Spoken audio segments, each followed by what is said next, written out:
Imagine walking alone at night. The streets are quiet and the air is thick with silence. Suddenly, a figure steps out of the shadows. It's not just any figure, it's a clown, a grotesque, grinning face staring at you through the dark. The sight sends a chill down your spine.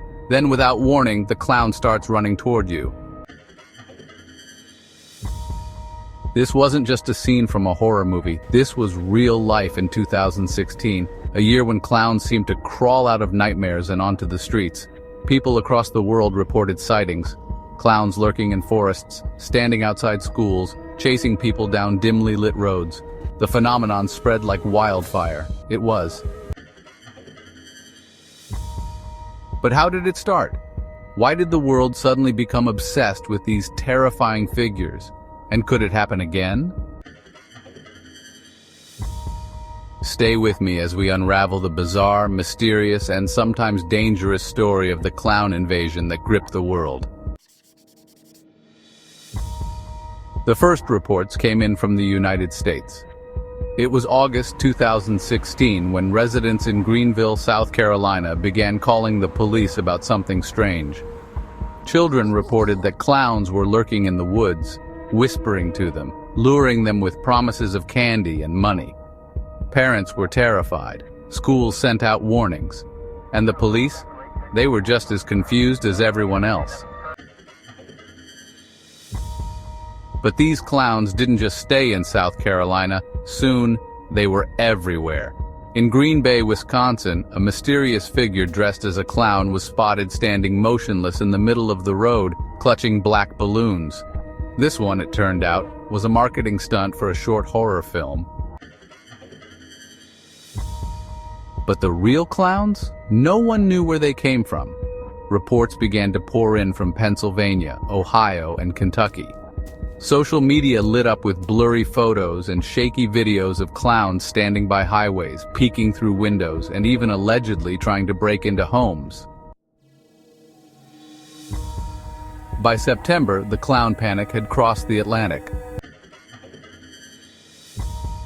On September 30th, 2016, the UK had its first recorded sighting. A clown leaped out of the bushes in Newcastle, scaring children on their way home from school.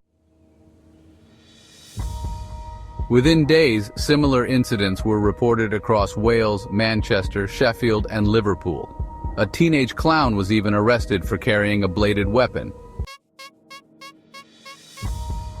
Concerned parents took to Facebook, warning others to stay indoors. Police advised children to call 999 if they saw a killer clown. By early October, it was official: the terrifying clown craze had reached full-scale panic. But here's where things get even stranger. Despite the mass hysteria, actual violence was rare. Most reports involved sightings, clowns standing still, lurking, or chasing people. Few had actually attacked anyone. So why were people so afraid? Fear of clowns isn't new. There's even a name for it. For centuries, clowns have been unsettling. They distort human features: huge grins, exaggerated eyes, bright red noses. Their makeup hides their true expressions, making them unpredictable. And then there's history.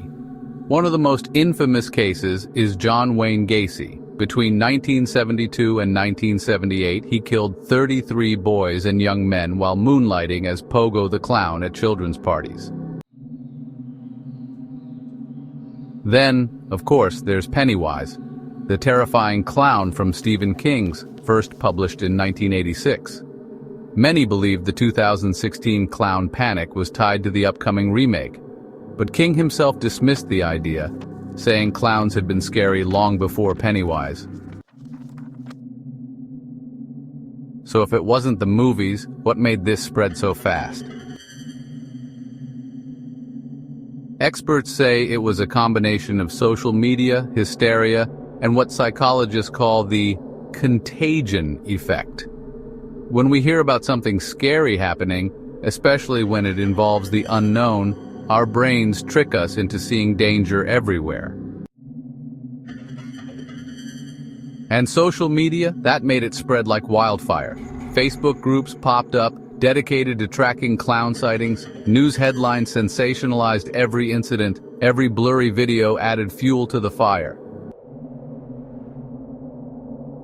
And just like that, the idea of killer clowns became real. At first, the clown panic was just that, panic. But then, things took a darker turn. In Pennsylvania, a teenager was reportedly murdered by someone in a clown mask. Police later revealed that the victim had been the one wearing the mask, but the damage was done. The idea that clowns were killing people was now out there. In Sweden, a clown attacked a teenager with a knife. In Florida, a group of clowns was spotted outside an elementary school, leading to a full lockdown. And then came the clown hunters. Fearing for their safety, some people decided to fight back. Reports surfaced of clowns being chased, beaten, and even shot at by terrified civilians. Things got so bad that professional clowns, actual performers who made a living entertaining children, were being harassed.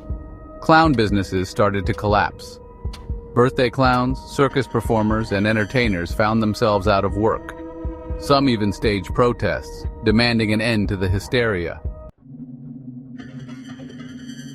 It was clear, the panic was spiraling out of control. For months, the clown sightings continued, but like every craze, it had to end. Experts predicted that Halloween 2016 would be peak clown, and they were right. By November, reports had slowed. The fear faded, replaced by newer viral obsessions. But what was the real cause?